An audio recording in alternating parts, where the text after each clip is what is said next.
Thanks, all day. All right, I'm very excited to introduce our speaker who's been waiting very patiently. Jay Taft. As you already heard, she is a certified ambassador. She also is just an amazing person with a very positive personality, a positive outlook on life. She's one of those rare people who knows that life isn't perfect, but she always does things that move her forward, take care of her family, take care of her business in positive ways.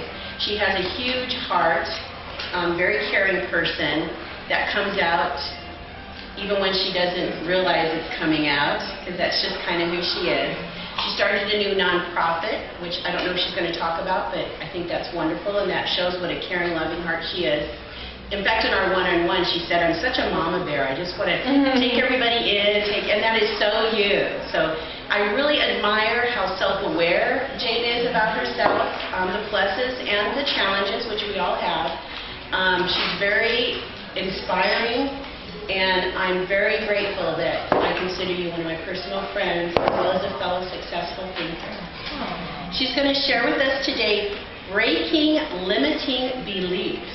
Because I don't have any of those. Jane Taft, everybody. All right. Thank you. No, it's actually on. When I think about breaking limiting beliefs, I think about what were my limiting beliefs. And let me tell you a story. I'm actually going to tell you a story, and then we're going to get to work. Is that okay with everybody? All right. So there was a point in my life where I thought jumping off a balcony in Hawaii was a great idea.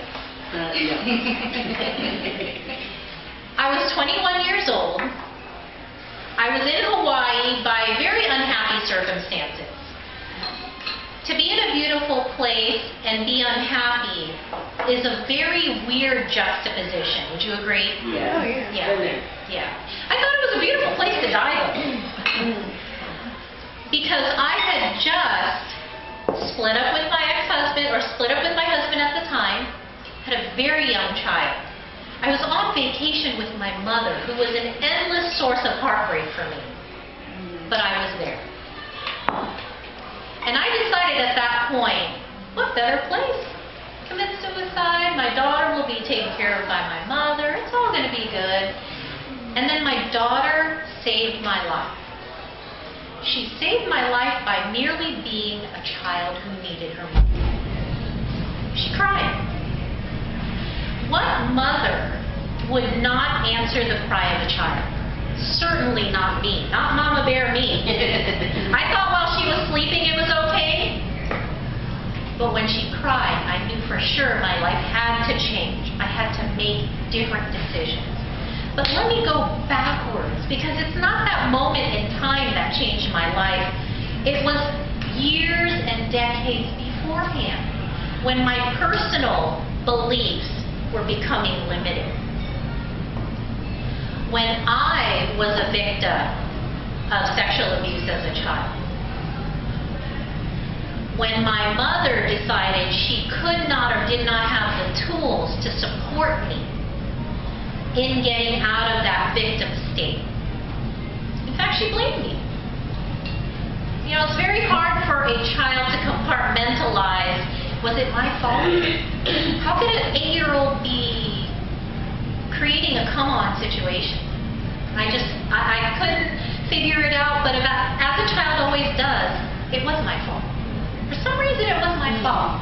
I didn't know how it was, but it limited my beliefs. It limited my beliefs that regardless of what I do, bad things are going to happen to me. I'm going to be victimized. My center of security, gone. And those who I expect to support me just aren't there. It was very important then that as an 8-year-old child this happened to me. Continued to happen until I was 12. So it's no leap to the imagination. At 13 I became promiscuous. Okay? I'm all about telling the truth about my life, because I truly believe the truth, as you analyze it and truly look at your life, will absolutely absolutely set you free. Absolutely. There is no other belief that I hold more dear than that. And so 13, I was promiscuous, so no guess, no mystery. 16, I got pregnant. What does a pregnant 16-year-old do? You do the only thing you think you can do. You don't have a child. When I got pregnant again, I decided that situation was so devastating to me and everybody around me that I was going to have this baby. So at 19, I had a baby. My core belief that there is nothing I can do to change my circumstances really did do so much damage to me that I had to play the idea out that if no one loves me, then I'm nothing. Right? How many of us have really core beliefs? It may not be that one, but beliefs that I'm just not good enough. That's a common one. But for me, by the time I got to 21, it was too much to handle. It was just too much. At this point, I had had my baby. I had been married, which was unusual, but I was determined to make it work. You know, isn't there something in you sometimes where despite everything to the contrary, you just keep doing and trying to choose the right thing, trying? With your limited understanding, you keep trying. And so I got married and tried to do the right thing. Well, my husband at the time was not into doing the right thing. I became the object of his frustration. He still wanted his childhood. Heck, I still wanted my childhood, but I had a baby. She needed me more than I needed my childhood back. And I became the victim of domestic violence. And finally, you know, after many loving conversations and so many painful experiences with my husband at the time, I found myself separated and virtually alone in Hawaii on that balcony. But I don't want to leave you there. Has anybody watched a movie where it's a cliffhanger and you just are like, why did you leave me here to wonder and surmise what might happen next? I love a happy ending. And I'd like to hope that I can give you one, okay? Because I tell you all that to say, I've been there. Whatever issues and difficulties you think you might have, I've been there. Oh, and I didn't mention the fact that I think I was born deficient. Simply because I was born to two less than functional individuals. My father was a drug addict at the time, and my mom is legally blind. So I thought for a long time, there is something wrong with me. I can't get ahead in the world because simply, hey, if my parentage is any indicator of my future, I have nothing. Right? Isn't it really weird how we can draw those strange conclusions from a few supposed facts? But I had a different plan in my life.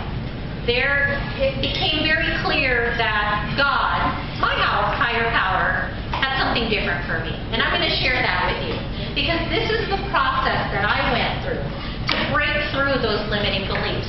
And so what I'm going to do is I'm going to quickly, if you can, share a worksheet really quick. Just take one and pass it on.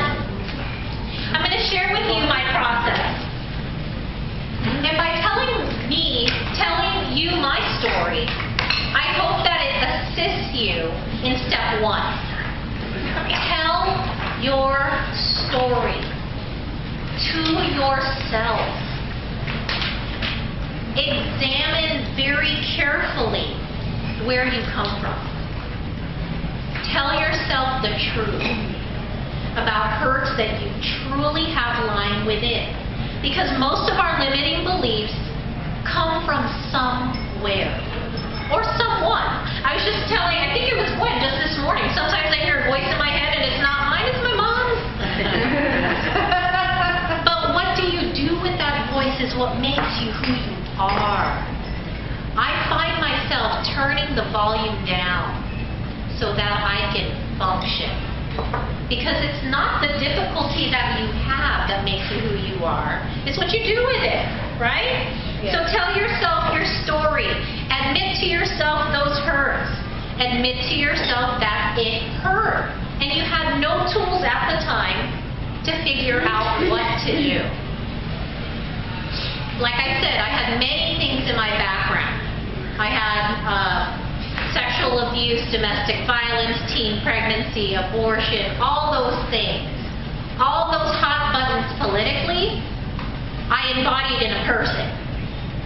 Addiction, disability, all that. I could look at that and just point at my background, you know? And so tell yourself, name it. We all carry around that proverbial suitcase, right? This is your chance to open it up and look inside. Emotional baggage. Emotional baggage. Right. Open up the luggage. Stop just carrying it. Because if you don't know what's inside, you can't do step 2. Okay? And step 2 is, what can I commit to doing today about it? I went and decided that suicide was not going to be a helping factor in my life. What I committed to, rather than living for myself, because sometimes yourself is not a good enough reason, was living for someone else. Someone else very important to me who deserved it. My child. No one better to live for than someone outside yourself when you're not able to live for yourself. I truly, truly believe that. I don't think it's a cop-out to live for someone else until you can live for yourself, until you can heal yourself enough. But please, don't keep your issues secret. Once you unpack it, share it with someone you can truly trust to help you.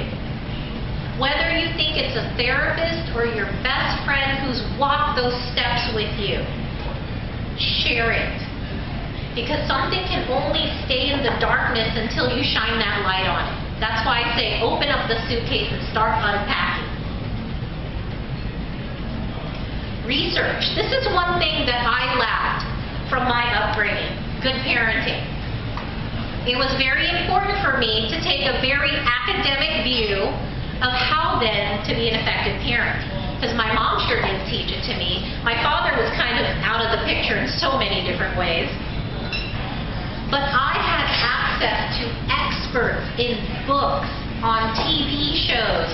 I'm telling you what, the Cosbys shared so much better parenting information with me, and the Brady Bunch, that I was able to at least project functionality. Right? I didn't even know what it looked like, but I could watch a TV show and see what an intact family functioned like. And so I could get a dream and a vision going. Right? If you don't have a dream and a vision of what to change to, you'll never get there. So I started filling my head with that dream and that vision of, I can be an amazing parent. Because I have an amazing kid who's not gone through all this crud. I get to start over simply because I have her. I thought it was an amazing gift. Look in your lives where you have amazing gifts and opportunities to simply commit to starting over. And you know what? There is no shame in getting professional help. I literally got professional help. Had it for years. I still get a tune-up every once in a while because you know what? My gears are just not that well oiled. So I get a mental tune-up every once in a while from different types.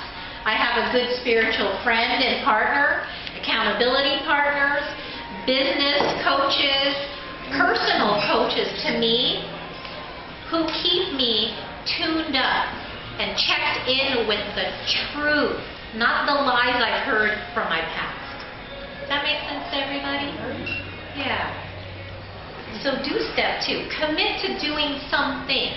Because if you do something, that's forward movement. You're not just standing still. Or worse yet, going back. You know, my favorite analogy to moving forward is a car. Does everybody drive in here? Sometimes I have to ask that because not everybody drives. You notice how your front windshield, it's huge, right? So you can have a good view of where you're going. But how about your rear view mirror? How about those side mirrors? They're kind of like small. They're this big. They're to give you information, but not obstruct your view from moving forward. That's how I take everything that's happened to me. I use it as information to help me move forward safely. I'm all about moving forward. I'm not about staying stuck, because hey, I've been stuck for a long time. So I'm all about moving forward in a positive manner.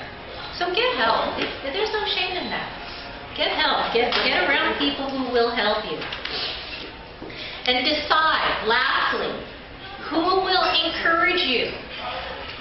Do we all agree that everybody needs a little encouragement to get a little hitch in their giddy up? Yeah. I found very early a book that helped me replace all those little qualities I missed from a mother. I found grandma types who would take me under their wing and talk to me gently, as an older person would talk to a younger person. I found ways to replace what I needed in other wonderful mentors, teachers. Even, I used to work for the Red Cross and I was a volunteer manager. My volunteers would mentor me and love on me and encourage me. Because you know why?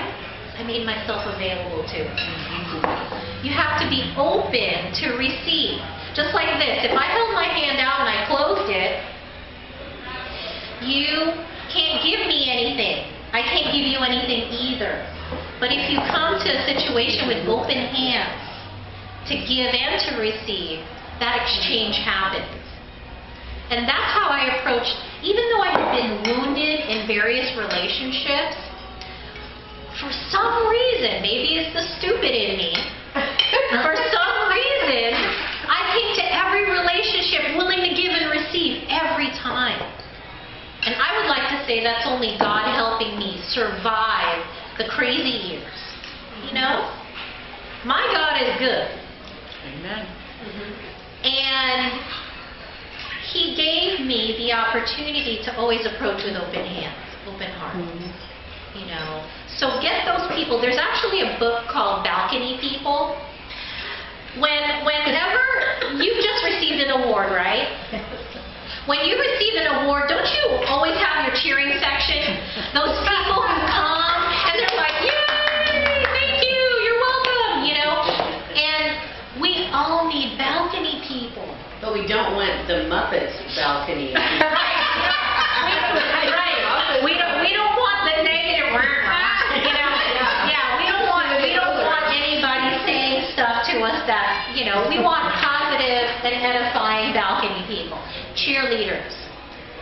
I wasn't a cheerleader in high school. I was too busy in my foolishness to be a cheerleader.